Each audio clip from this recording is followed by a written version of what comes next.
మనకి రైల్వే నుంచి జూనియర్ ఇంజినీరింగ్‌కి సంబంధించినటువంటి ఫుల్ డీటెయిల్ నోటిఫికేషన్ అనేది రావడం జరిగింది. ఇందులో ఉన్నటువంటి పూర్తి వివరాలు ఈ వీడియోలో క్లియర్‌గా ఎక్స్‌ప్లెయిన్ చేశాను. వీడియో ఎండింగ్ వరకు చూడండి. అండ్ ఎవరైతే ఫస్ట్ నా ఛానల్ చూస్తున్నారో తప్పకుండా సబ్స్క్రైబ్ చేయండి. ఫస్ట్ మనం జాబ్ డీటెయిల్స్ అనేది చూద్దాం. అండ్ ఇందులో చూడండి ఆన్‌లైన్ అప్లికేషన్ వచ్చేసినది మనకి 30 నుంచి స్టార్ట్ అవుతుంది. 29 ఆగస్ట్ వరకు కూడా మీరు అప్లై చేసుకోవచ్చు. And chemical supervisor and research సంబంధించినటువంటి 17 జాబ్స్ అనేవి ఉన్నాయి. వీటికి 36 ఇయర్స్ వరకు కూడా అప్లై చేసుకోవచ్చు. మీకు బేసిక్ పే 44,900 అనేది ఉంటుంది. ఆ తర్వాత junior engineering and depot material superintendent సంబంధించినటువంటి జాబ్స్కి వచ్చేసినట్లయితే మనకి 7,934 జాబ్స్ ఉన్నాయి. ఇది కూడా 36 ఇయర్స్ వరకు కూడా అప్లై చేసుకోవచ్చు. దీనికి బేసిక్ పే 35,400 రూపీస్ అనేది ఉంటుంది. అండ్ దీనికి సంబంధించినటువంటి ఏజ్ రిలాక్సేషన్ కూడా ఉంటుంది. ఈ రెండింటికి కూడా ఏజ్ రిలాక్సేషన్ అనేది ఉంటుంది. ఎస్సీ ఎస్టీ వాళ్ళు 41 ఇయర్స్ వరకు కూడా అప్లై చేసుకోవచ్చు. అండ్ ఓబీసీ వాళ్ళు 39 ఇయర్స్ వరకు కూడా అప్లై చేసుకోవచ్చు. అండ్ దీనికి సంబంధించినటువంటి ఎగ్జామినేషన్ ఫీ కూడా ఆల్రెడీ చెప్పాను, 500 రూపీస్ అనమాట. ఓసీ ఓబీసీ వాళ్ళకి, ఎస్సీ ఎస్టీ వాళ్ళకి 250 రూపీస్ అనమాట. ఎవరైతే ఫస్ట్ స్టేజ్ సిబిటీ ఎగ్జామ్ రాస్తారో వాళ్ళకి మనీ అనేది రీఫండ్ వస్తుంది. ఎస్సీ ఎస్టీ వాళ్ళకైతే ఫుల్గా రీఫండ్ అనేది వస్తుంది. And at the same time OBC OC వాళ్ళకైతే 400 రూపీస్ అనేది రీఫండ్ అనేది వస్తుంది. అండ్ దీనికి సంబంధించినటువంటి సెలక్షన్ ప్రాసెస్ కూడా చెప్తాను చూడండి. మీకు 2 స్టేజెస్ సిబిటీ ఎగ్జామ్ అనేది ఉంటుంది. ఫస్ట్ స్టేజ్, సెకండ్ స్టేజ్, ఆ తర్వాత డాక్యుమెంట్ వెరిఫికేషన్, ఆ తర్వాత మెడికల్ ఎగ్జామినేషన్ అనేది ఉంటుంది. మీకు ఫస్ట్ స్టేజ్ ఎగ్జామినేషన్ అనేది అందరికీ దాదాపు సిమిలర్గానే ఉంటుంది. మీకు 1.5 అవర్ టైం అనేది ఉంటుంది. 100 క్వశ్చన్స్ అనేవి వస్తాయి. మ్యాథ్స్, జనరల్ ఇంటెలిజెన్స్ అండ్ ఆ తర్వాత జనరల్ అవేర్నెస్ సంబంధించినటువంటి క్వశ్చన్లు అనేవి వస్తాయి. ఆ తర్వాత జనరల్ సైన్స్ సంబంధించినటువంటి క్వశ్చన్లు అనేవి వస్తాయి. ఇవి అందరికి కూడా సేమ్ అనమాట. ఓకేనా. ఇక చూడండి, మ్యాథ్స్ వచ్చేసినది మనకి 30 క్వశ్చన్స్ అనేవి వస్తాయి. జనరల్ ఇంటెలిజెన్స్ 25 వస్తాయి. జనరల్ అవేర్నెస్ 15 వస్తాయి. జనరల్ సైన్స్ 30 వస్తాయి. టోటల్గా 100 క్వశ్చన్స్ అనేవి వస్తాయి. ఒక్కో క్వశ్చన్కి ఒక్కో మార్క్ అనమాట. మీకు గంటన్నర టైం అనేది ఉంటుంది. ఇది first stage CBT exam.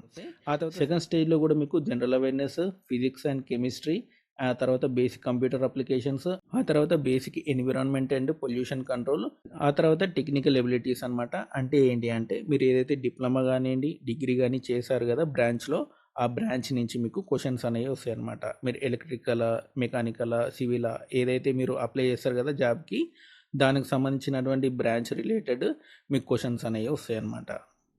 And దీనికి సంబంధించినటువంటి ఎగ్జామినేషన్ ప్యాటర్న్ చూడండి. జనరల్ అవేర్నెస్ 15 క్వశ్చన్స్ అనేవి వస్తాయి. ఫిజిక్స్ కెమిస్ట్రీ 15 క్వశ్చన్స్ అనేవి వస్తాయి.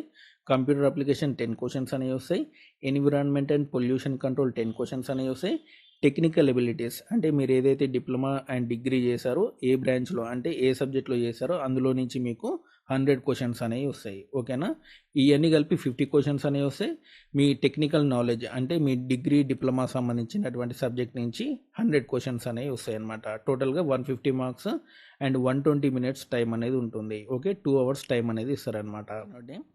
అండ్ మనకి సెకండ్ స్టేజ్ సంబంధించినటువంటి సిలబస్ అనేది ఇక్కడ ఉందన్నమాట. సెకండ్ స్టేజ్లో మీకు టెక్నికల్ ఎబిలిటీ సిలబస్ ఉంది కదా, సివిల్ ఇంజనీరింగ్ అండ్ ఆ తర్వాత వచ్చేసినట్టు మనకి కిందికి రండి, ఎలక్ట్రికల్ అండ్ అలైడ్ ఇంజనీరింగ్ సంబంధించి సబ్జెక్ట్ సిలబస్ అనేది ఇక్కడ ఉంది.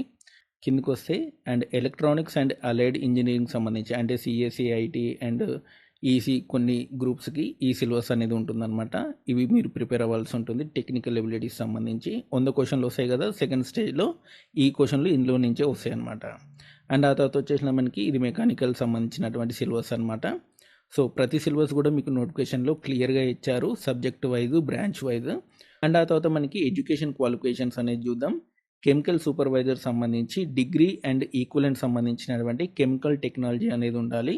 అండ్ ఆ తర్వాత మనకి మెటలాజికల్ సూపర్వైజర్ వచ్చేసినట్టే డిగ్రీ అండ్ రిలవెంట్ సంబంధించినటువంటి అంటే మెటలాజికల్ ఇంజనీరింగ్ సంబంధించి ఉండాలన్నమాట. బీటెక్ కానీ డిగ్రీ కానివ్వండి.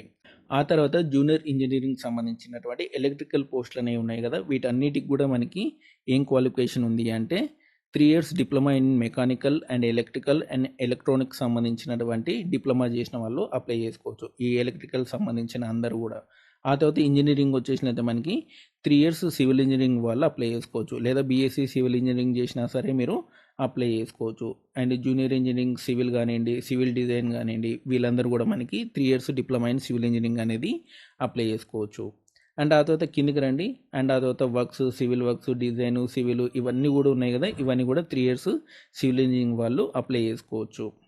ఆ తర్వాత వచ్చేసింది మనకి జూనియర్ ఇంజనీరింగ్ సంబంధించినటువంటి ట్రాక్ మిషన్ సంబంధించినటువంటి జాబ్ అనమాట. ఇది 3 years diploma in mechanical, automobile and electrical సంబంధించిన వాళ్ళు అప్లై చేసుకోవచ్చు. ఆ తర్వాత junior engineering mechanical and diesel mechanical, ఆ తర్వాత mechanical power and mechanical design, mechanical సంబంధించినటువంటి జాబ్స్ అన్నిటికి కూడా మనకి 3 ఇయర్స్ డిప్లొమా సంబంధించినటువంటి మెకానికల్ కానివ్వండి, ఎలక్ట్రానిక్స్ కానివ్వండి, మ్యానుఫ్యాక్చరింగ్ సంబంధించి కానివ్వండి, టూల్ డిజైనింగ్ కానివ్వండి, ఆటోమొబైల్ కానివ్వండి, ప్రొడక్షన్ ఇంజనీరింగ్ కానివ్వండి, వీళ్ళందరూ కూడా అప్లై చేసుకోవచ్చు 3 ఇయర్స్ డిప్లొమా ఉన్నవాళ్ళు.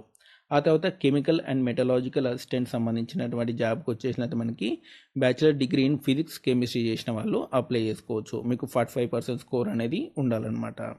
ఆ తర్వాత వచ్చేసినది మనకి జూనియర్ ఇంజనీరింగ్ డీజిల్ ఎలక్ట్రానిక్స్, ఇవి కూడా సేమ్ అనమాట. మెకానికల్ ఎలక్ట్రానిక్స్ ఉన్న వాళ్ళు అప్లై చేసుకోవచ్చు. Diesel electronical and diesel electronical workshop సంబంధించి కూడా మెకానికల్ ఎలక్ట్రానిక్స్ ఇంజనీరింగ్ వాళ్ళు అప్లై చేసుకోవచ్చు. ఆ తర్వాత జూనియర్ ఇంజనీరింగ్ ఎస్ఎన్టీ అంటే సిగ్నల్ అండ్ టెలికమ్యూనికేషన్ సంబంధించినటువంటి ఈ జాబ్స్ అన్నీ కూడా ఈ లాస్ట్ కాకుండా ఈ జాబ్స్ అన్నిటికి కూడా మనకి 3 ఇయర్స్ డిప్లొమా ఉన్న వాళ్ళు electrical, electronic, information technology, CSC వీళ్ళందరూ కూడా అప్లై చేసుకోవచ్చు. కంప్యూటర్ ఇంజనీరింగ్ వీళ్ళందరూ కూడా అప్లై చేసుకోవచ్చు అనమాట. సిఎస్సి ఐటీ వాళ్ళు ఈ లాస్ట్ జాబ్స్కి అప్లై చేసుకోవచ్చు. ఆ తర్వాత డిపోర్ట్ మెటీరియల్ సూపరింటెండెంట్, దీనికి సంబంధించి 3 ఇయర్స్ డిప్లొమా, ఎనీ డిప్లొమా చేసినా సరే మీరు అప్లై చేసుకోవచ్చు. డిపోర్ట్ మెటీరియల్ సూపరింటెండెంట్ సంబంధించి ఎనీ డిప్లొమా చేసినా సరే అప్లై చేసుకోవచ్చు. అండ్ ఈ జాబ్స్ అన్నిటికి కూడా మనకి బీటెక్ వాళ్ళు కూడా అప్లై చేసుకోవచ్చు. సంబంధించిన బ్రాంచ్లో మీరు కనుక బీటెక్ చేసి ఉంటే వాళ్ళు కూడా అప్లై చేసుకోవచ్చు. ఈ లాస్ట్కి సంబంధించినటువంటి ఈ జాబ్ ఉంది కదా, ఈ జాబ్కి ఎనీ బీటెక్ వాళ్ళు కూడా అప్లై చేసుకోవచ్చు అనమాట. అండ్ ఇక్కడ చూసుకోండి, మీకు జోన్ల వారీగా వేకెన్సీ అనేది ఉంది. జోన్ల వారీగా అండ్ జూనియర్ ఇంజనీరింగ్ సంబంధించినటువంటి డిపార్ట్మెంట్ వారీగా మనకి వేకెన్సీ అనేది ఉందన్నమాట. ఎలక్ట్రికల్, మెకానికల్, సిగ్నల్, టెలికమ్యూనికేషన్ సంబంధించి వేకెన్సీ అనేది ఉంది. ఇక్కడ ఒకసారి చూసుకోండి. అండ్ సికింద్రాబాద్లో ఎన్ని వేకెన్సీ ఉన్నాయి అనేది ఒకసారి చూద్దాం. సికింద్రాబాద్ మొత్తంలో ఎన్ని వేకెన్సీ ఉన్నాయి అనేది ఒకసారి చూపిస్తాను మీకు. అండ్ ఇదనమాట మనకి ఆర్ఆర్బీ సికింద్రాబాద్ సంబంధించినటువంటి వేకెన్సీ డీటెయిల్స్. 202 సివిల్ ఇంజనీరింగ్ వాళ్ళకి వేకెన్సీ అనేది ఉంది. చాలా ఎక్కువ ఉన్నాయి. అండ్ 63 కూడా సివిల్ ఇంజనీరింగ్ ఉంది, 14 సివిల్ ఇంజనీరింగ్ ఉంది, అండ్ తర్వాత 56 కూడా సివిల్ ఇంజనీరింగ్ ఉంది. సో చాలా జాబ్స్ అనేవి ఉన్నాయి. దాదాపు 300 వరకు కూడా మనకి సివిల్ ఇంజనీరింగ్ వాళ్ళకే మనకి వేకెన్సీ అనేది ఉంది. సో కాబట్టి కంపల్సరీ సివిల్ ఇంజనీరింగ్ వాళ్ళు అప్లై చేసుకోండి. ఎలక్ట్రికల్ వాళ్ళకి కూడా బాగానే ఉన్నాయి, వీళ్ళకి కూడా 150 వరకు వేకెన్సీ ఉన్నాయి ఎలక్ట్రికల్ వాళ్ళకి. అండ్ మెకానికల్ ఒక 30 వరకు ఉన్నాయి. అండ్ సిగ్నల్ టెలికమ్యూనికేషన్ సంబంధించి ఒక 30 వేకెన్సీ ఉన్నాయి. ఆ తర్వాత డిపోర్ట్ మెటీరియల్ సూపరింటెండెంట్ సంబంధించి ఒక 19 వేకెన్సీ ఉన్నాయి. టోటల్గా సికింద్రాబాద్లో 590 వేకెన్సీ అనేవి ఉన్నాయి అన్నమాట. టోటల్ అన్ని డిపార్ట్మెంట్లు కలిపి 590 వేకెన్సీ అనేవి ఉన్నాయి సికింద్రాబాద్లో. సో ఎవరైనా అప్లై చేసుకోవాలనుకుంటే అప్లై చేసుకోండి.